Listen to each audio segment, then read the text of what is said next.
I'm Danny Epperson inside the transformed Commodore Dinner Theater in downtown Portsmouth. Thanks for joining me for WHRO Cinema 15 and our presentation of the 1982 blockbuster Tootsie.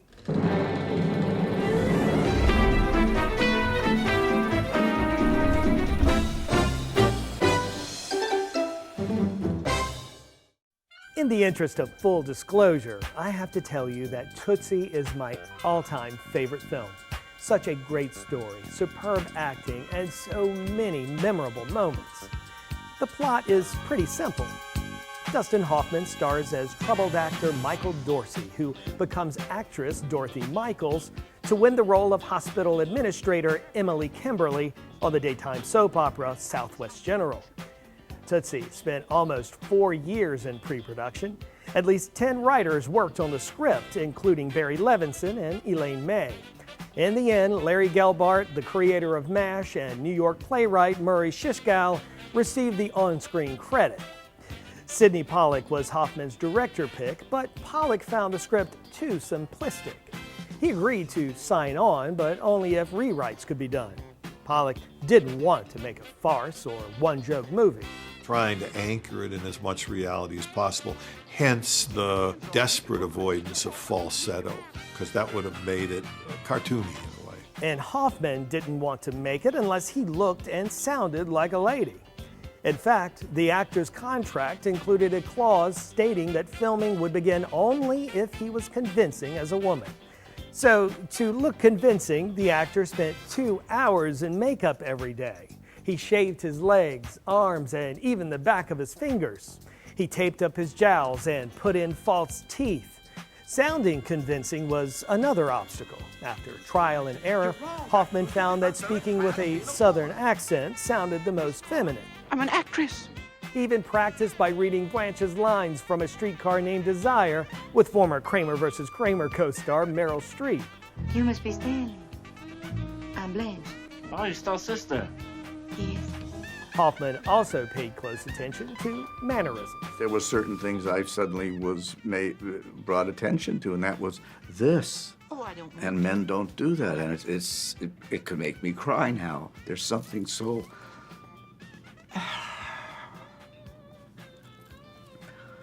spiritual about that, and so human. I'm a little nervous.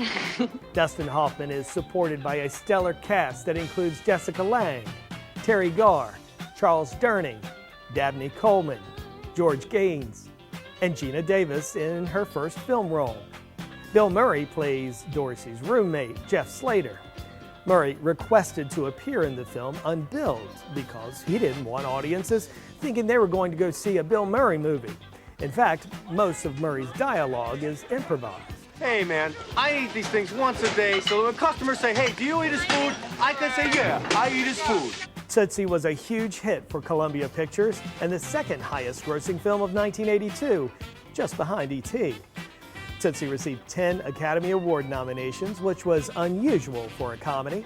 However, it was competing against Gandhi, and the only Oscar winner was Jessica Lange for Best Supporting Actress. I'll be back after the movie to tell you more about the clothing, the scripting, and the lights for another on-screen character. But for now, brush out your wig, unclip that girdle, and hit the lights. Enjoy Tootsie.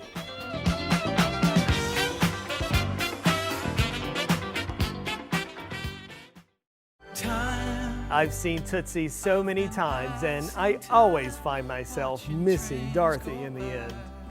Stephen Bishop's song, It Might Be You, spent 8 weeks on the Billboard Hot 100 chart after the film was released. Watching seabirds fly. Speaking of music, a new generation of fans have sprung up from the recent Broadway musical version of Tootsie that also won 2 Tonys. My name is Dorothy Michaels. One of the working titles for the film was Would I Lie to You? But the studio went with Hoffman's suggestion of Tootsie, a word he said his mother often used. By the way, we caught a glimpse of Hoffman's mother in the film. You can spot her picture beside Michael's alarm clock. Hey, ain't we met someplace? I told you before the movie that Tootsie is my all-time favorite film. Well, it's a serendipitous movie selection, since this is my last broadcast with WHRO Cinema 15. While these great movies will continue for you on the station, I will be moving on to other projects, and I wanted to let you know how truly amazing it has been to join you each week. Special thanks to our team, a very talented crew here behind the scenes. My outstanding writer, Liz Humes, for her incredible wordsmithing and her ability to dig through decades of film facts to bring you the stories that matter most about these great classics. The crew behind the camera at WHRO, Jeff Fine, Neil Grockmull, and Will Sproul, among others.